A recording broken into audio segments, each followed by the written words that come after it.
한번 봅시다. 1번에서 기억을 설명할 수 있는 사례인데 기억 보면 어느 단어가 하나의 문법적 성질을 갖고 있어 동사와 회용사. 이거 동사와 회용사 구분하는 방법이 구분이 안 되는 경우가 있고 두 개가 동일하게 쓰이는 경우가 있어요. 한 단어가 두 개가 쓰이는 경우 있어요. 밝다라는 단어는 달이 밝다 지금 상태나 성질이지만 날이 밝아오는 그 느낌을 박는다. 자, 요 개념이 품사 통용이라는 단어거든요. 품사 통용이라고 하는 개념이고요. 이거는 하나의 형태의 글자가 하나의 형태의 단어가 여러 품사로 쓰일 수가 있다라는 거예요.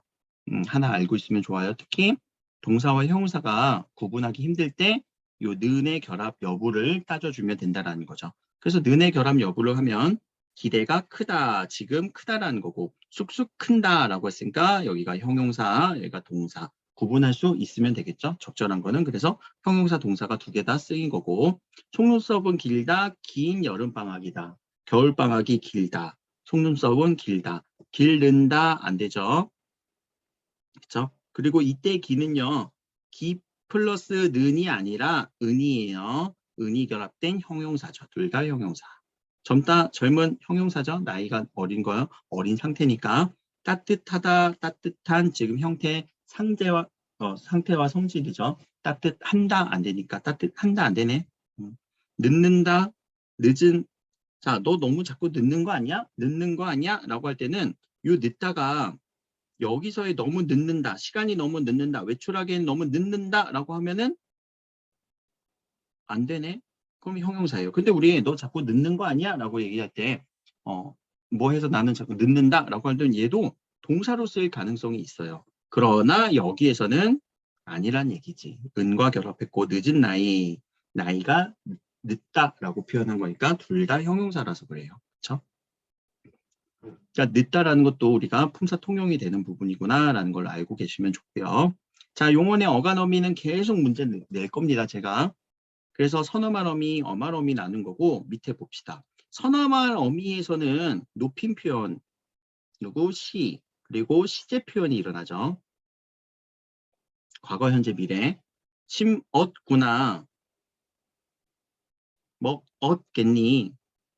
불겠지만 여기가 선어말 어미로 볼 수 있겠네요. 그럼 일단 기억부터 한번 봅시다. 민수가 그 나무를 심었구나. 과거 시제를 나타내는 어시 쓰였고요. 그리고 뭐뭐 했구나 종결형 어미죠. 자, 어말 어미는 종결 어미, 전성 어미, 연결 어미로 나뉘어요. 그 복습한 이유가 있죠. 그럼 종결형이 5가지가 나오는데 5가지의 종결 형태 평서문, 의문문, 청유문, 감탄문, 명령문. 자, 이 5가지 형태예요. 감탄형 종결 어미가 쓰였구나. 괜찮네요. 자, 2번도 봅시다. 청소하는 아이가 청소하다라는 거죠. 자, 청소하다, 청소하는 지금 아이를 꾸며주는 느는 시제를 표현하는 게 아니라 전성어미로서의 는이겠네. 그쵸? 그래서 관형사연 전성어미다. 맞네요. 디귿 봅시다. 다 먹었겠니? 겠니? 겟도 하나가 있었네. 그러면 과거 시제를 나타내는 어과 주체의 의지를 나타내주는 get이 쓰였다. 그리고 의문형어미 니가 쓰였다. 의문형어미 니은은 맞는데 먹었니? 라고 하는 엇은 과거 시제예요. 자, 요 get의 쓰임이 중요합니다. 요 get의 쓰임 옆에다가 정리할게요. get이라고 하는 이 쓰임은요. 첫 번째 미래를 나타내줘요. 그쵸? 근데 나는 뭐 하겠다 의지를 나타내주기도 해요. 근데 추측을 하기도 해요. 추측 혹은 가능성. 그럼 이때는 먹겠다라는 의지가 아니라 사실 가능성의 추측의 개수로 보셔야 돼요. 자, 요새 get에 대한 쓰임인데 요 get에 대한 쓰임은 지금 용언의 어간 어미로만 풀 수 있는 건 아니라 언제 해야 되는 거냐면 문법 요소. 문법 요소 파트에서 우리가 할 거고 문법 요소 파트는 형태소 이후에 다시 나옵니다. 그래서 답은 3번으로 체크. 안 어렵죠? 자, 리을에는 읽은 책이다. 관형사용 전성어미죠. 보여야 됩니다. 불겠지만 오케이 get의 쓰임 추측. 그리고 뭐뭐 하지만 연결어미네요. 대등적 연결어미 맞나요? 한번 찾아볼까? 이것도 대등적 연결어미인지. 바람은 불겠지만 비는 오지 않을 것이다. 비는 오겠지만 바람은 불지 않을 것이다. 바꿔 쓸 수 있네. 오케이. 그러니까 답은 3번. 자, 형준이 이해됐니? 잘했고. 자, 밑에 주어에 대해서 한번 좀 볼게요. 자, 주어 사촌 동생이 왔다. 그리고 기억, 리을, 비읍을 보는 거네. 리을도 한번 볼까? 어머니께서 비읍은 친척도 서로 만나기가 쉽지 않다. 그럼 요 하나 보이겠네요. 뭐가 보여요? 기. 기 보이죠? 명사형 전성어미 기. 그리고 주어가 어떠한다, 어찌하다라고 하는 무엇에 해당하는 건 주어가 되네. 사촌 동생이 어머니가 뭐뭐하기. 자, 기억과 리을의 비교를 해보니까 서술어 자릿수에 따라서 주격조사의 형태에 달라지는군. 서술어 자릿수인가? 서술어 자릿수는 필요한 문장 성분이죠. 주셨다 아니야. 이거는 대상이에요. 주어에 따라서. 그쵸? 깨서라는 거는 높임의 표현이니까 높임의 표현이 쓰인 거지. 그래서 답은 2번으로 골라주시면 되죠. 그리고 주어 생략되는 경우도 우리는 빈번하게 일어나죠.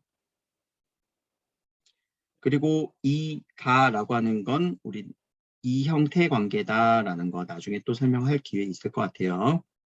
두 개는 형태는 다르지만 형태가 다르다 이자예요. 근데 하는 일은 똑같다. 주격조사로서 이가, 목적격조사의 을을. 자, 명사절도 주어가 될 수 있겠군. 자, 명사절, 명사형 전성어미 기 찾아주는 거. 주어가 되는 거 주격조사. 자, 요 관계 보이죠? 자, 4번 갑시다. 주어에 대해서 탐구했을 때 주어를 보면 새가 날아간다. 기억. 디귿 우리 지금부터 조용히 하자. 우리 주어네. 우리가 지금부터 조용히 하자. 그러면 디귿에서 주격조사도 생략될 수 있어. 원래 쓸 수도 있지만 생략될 수도 있어. 라고 이렇게 보는 거예요. 이 문제의 선택지는. 기억은 있는데 디귿을 보니까 생략될 수도 있네. 그럼 조사 생략은 우리 국어의 특징이죠. 자, 기억과 리을을 보면 리을. 우리 반 이 승리했음이 분명하다. 여기가 목적 명사절이지. 음이 보이니까. 그쵸? 그리고 주격조사 이가 쓰였죠. 이 부분 보셔야 되는 거네요. 주격조사의 형태는 앞말과 관계가 없어. 아니지. 앞말과 관계가 있지. 이 형태. 근데 이 형태의 이 가는요. 언제 쓰이는 거야? 앞 의문의 앞 글자의 받침의 여부. 받침의 여부에 따라서 우리가 이 가를 쓰죠. 이 형태라고 얘기를 하는 거예요. 답은 2번이야. 이거 어디 잘못 읽었을까? 만연이는 고민 한번 해봐야 돼. 자, 미음을 보면 어서 빨리 먹고 학교에 가거라. 누구? 주어. 없네. 아들아, 아들, 야, 너. 그렇게 할 수 있고 여기도 주어는 있는데 없으니까 주어가 생략될 수 있어. 상황에 따라서. 대화하는 상황에서는요. 주어 얘기 잘 안 하잖아요. 그렇죠? 자, 니은도 봅시다. 어디 갔니? 영희는 주어 위치 이동할 수 있네요. 영희는 어디 갔니? 뒤로 갔네요. 디귿 역시도 우리 지금부터 조용히 하자. 여기는 안 바뀌었는데 여기는 바뀌었네요. 그래서 위치 이동할 수 있어. 디귿과 리을을 보면 절이 될 수도 있다. 오케이, 이게 명사절이죠. 명사절이 이제 눈에 들어올 겁니다. 뒤로 가셔서. 자, 5번. 밑줄 친 물음에 대한 학생의 대답으로 적절하지 않는 걸 찾아봅시다. 자, 주성분에 대해서 알아볼까요? 주성분 누구누구누구? 주어, 서술어, 목적어, 보어입니다. 라는 거. 자, 밑에 주성분 동생이 사진을 찍었다. 주어, 목적어, 서술어. 언니는 주어, 대학생이 되었다. 보어, 서술어. 올해라는 건 시간적 느낌이 있을 때는 부사어. 철수의 관형어. 이렇게 볼 수 있겠네요. 자, 올해 되었다가 꼭 필요하다? 아니에요. 이거는 꼭 필요하지 않죠? 언니는 대학생이 되었다라고 했으니까 답은 2번으로 쉽게 갈 수 있죠. 부사어는 생략될 수 있지만 자, 중요한 거 어떤 부사어는 생략할 수 없다? 필수적 부사어. 필수적 부사어는 생략이 불가능해요. 근데 이 필수적 부사는 누가 결정한다? 서술어가 결정한다. 자, 요거까지 지난 시간에 했던 거. 서술어에 따라서 필요한 부사어가 필요하죠. 자, 밑에 보기를 갑시다. 유형이 동일한 것을 찾으래요. 이럴 때 관형어는요, 같은 유형으로 볼 수 있습니다. 관형사가 오는 경우가 있고요. 체언이 단독으로 오는 경우가 있고, 서술격, 관형격 조사, 그리고 용언의 관형사형 어미가 쓰이는 경우가 있다라는 거. 초등학교, 이거는 2번이네. 초등학교 친구니까 요 2번의 느낌. 만나다, 만나다니까 4번의 느낌이네. 옛새혀는 관형사라고 했죠. 1번의 느낌이네. 때의라고 했으니까 체험 플러스 조사니까 3번의 느낌이네. 온갖 기억들이 온갖이다. 기억의 온갖. 그렇게 쓸 수 없으니까 이거는 관형사네요. 요 1. 그러면은요. C와 E가 동일하죠. 이렇게 찾아주는 거예요. 자, 이 문제의 유형은 관형어가 어떻게 될 수 있는지 우리 세 가지 방법 계속 정리했었죠. 체험 플러스 조사가 오는 경우, 관형사가 직접 오는 거고, 그리고 용언의 관형사형 어미가 오는 경우, 그리고 하나 더 추가해 주세요. 체언이 단독적으로 오는 경우예요. 근데 이 체언이 단독적으로 오는 경우는 경우에 따라서 관형격 조사 의가 생략되는 경우야 라고 해서 고향의 소식을 들었다, 고향 소식을 들었다, 둘이 똑같죠? 그래서 의가 생략된 경우예요 라고 보는 학자들도 있어요. 그래서 일단 이렇게 세 개가 메인이고 하나 더 알고 있으면 좋죠. 넘어갑시다. 자, A, B에 들어갈 기억 니은을 찾아봅시다. 이거 되게 어렵네. 근데 문장 성분에 따라서 이거는 어떻게 구분할 수 있을까? 새로운 글, 새 글, 빠르게 달린다, 빨리 달린다. 기억과 니은은 관형어가 되겠네요. 그렇죠? 그리고 빠르게 빨리는 부사어가 되겠네요. 관형어, 부사어. 자, 이렇게 정리해 주시면서. 그리고 활용하면서 들어간 건요. 새롭다, 빠르다라고 하는 기억 디귿과 빨리는 부사예요. 새는요, 관형사예요. 그러니까 품사 기준을 따르면은 이렇게 나눠줘야 되겠죠. 답은 2번. 여기까지 안 어렵지? 자, 부사어의 종류 얘기하고 있습니다. 용언을 수식하고 있는지 보자. 예쁘다. 수식하고 있네요. 자, 문장을 이어주는지 보자. 이상하게 오늘은 운이 좋다. 이상하게는 누구 꾸며주는 느낌이니? 오늘은 운이 이상하게 좋다. 이렇게 갈 수 있죠. 자, 부사어의 특징 하나 더. 부사어도 자리 이동이 쉽다. 근데 이동하지 못하는 부사어들도 있어요. 그렇죠? 자, 문장을 이어주는 부사 아니에요. 이상하다라는 단어가 오늘은 운이 이상하게 좋다. 옮겨줄 수 있으면 걔는 성분 부사어예요. 자, 매우 뛰어올랐다 이렇게 안 되죠? 매우는 높이를. 관형어 아주 차가 되었다 안 되죠? 새를 꾸며주고 있어요. 다행히가 문장 전체를 꾸며주는 거죠. 나는 학교에 다행히 늦지 않았다라도 괜찮은데 그게 부사의 특징. 자리 이동이 쉽다. 문장 전체를 수식한다라는 거죠. 다행히는 문장 부사에서 양태 부사라고도 얘기를 했습니다. 모양과 태도를 결정시켜주는 부사. 자, 넘어가서 9번. 부사어에 대해서 탐구 한번 해봅시다. 자, 부사어는요. 먼저 눈부시게가 부사어로 쓰였군. 하늘이 눈부시게 푸른 날이다. 이 개도로 개가 쓰였네요. 그럼 부사절 찾을 수 있죠. 눈이 부시다. 하늘에서 한방눈이 하늘에서 그리고 펑펑 이것들 다 부사어죠. 펑펑 음성상징어. 음성상징어는 부사예요. 그리고 부사는 부사어가 되죠. 자, 하늘에서 요 에서가 부사격 조사죠. 부사격 조사는 쓰이면 부사어가 되죠. 그래서 부사어로 쓰였군. 맞네요.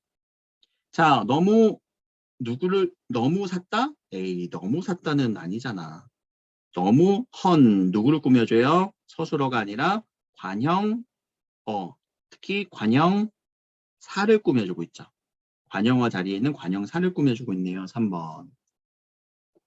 자, 닮았다라는 거, 자, 이게 안 된다라는 표현이에요. 비문은 문장이 틀렸다라는 거. 그럼 이때 엄마와라고 하는 거는요, 필수적 부사어가 되죠.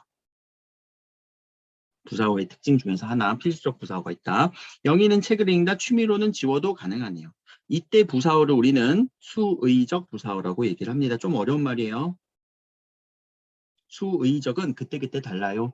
있어도 되고 없어도 돼요 라는 의미로 해석해 주세요. 수의적.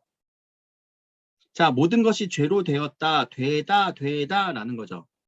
모든 것이 죄가 되었다, 보어예요. 근데 뭐로 되다 부사어예요. 그래서 되다 아니다 라고 할 때는 이때 보어로 쓸 수 있고 부사어도 쓸 수 있어요. 그럼 반드시 필요로 하는 부사어다. 이때는 필수적 부사어가 되는 거죠. 그거까지도 되다 아니다 앞에 되다 앞에는요 무엇으로 되다 라고 할 때는 보어가 아니라 부사어도 쓸 수가 있습니다.까지. 자 10번 기억의 필수적 부사어는 찾아주면 되죠. 누가 결정한다고요? 서술어가 결정한다고요. 자, 보았다. 누가 본 거예요? 나는 영화를 보았다. 꼭 필요한가요? 3초는? 아니죠. 또 3초는 영화를 보았다. 이때의 관은요. 필수적 부사어는 아니에요. 그렇죠? 3초과 나는 이거는 접속조사의 느낌이네.